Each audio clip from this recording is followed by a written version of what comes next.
I was sick of looking at myself in the mirror and hating myself. And it wasn't hating myself, it was hating the way I looked, and I absolutely hated it.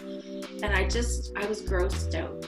Because it's not okay to be overweight. It's not okay to be a massive size. It's not okay to have all these aches and pains and not be able to breathe. It's not okay. We're not designed to be that weight. The real wake-up call was I went to the doctor last year and had routine blood work done, and my cholesterol was high. I'm like, I do not want to go down that road. Like, I'm a nurse, right? So I know what this stuff does. I'm like, I do not want this medication. I do not want to be like this anymore.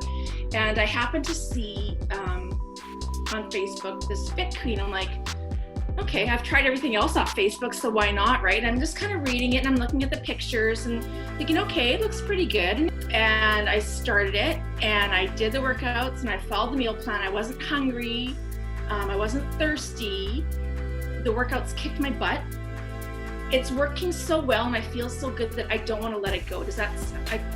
I'm addicted to it in a sense, and it's like I'm dependent on it because I'm scared to go back to the way I was.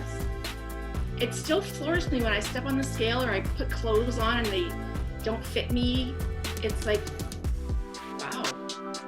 I sleep a lot better. I'm not bloated like I was. I'm feeling stronger. My knees don't ache like they used to. I feel lighter. Like when I walk, I feel almost like I'm bouncing. I know that's kind of corny, but I don't feel like I'm weighed down. The thing with this program, and I've said it, I don't have to think. I said the foods are there. They give you the amounts. You can use the recipes. You can throw whatever else you want together. The workouts are there. I don't have to make them up myself. I just show up and I'm there and I do them. And that is a huge thing. And I think that's probably why a lot of us are so successful on this program, because we don't have to think about anything except showing up.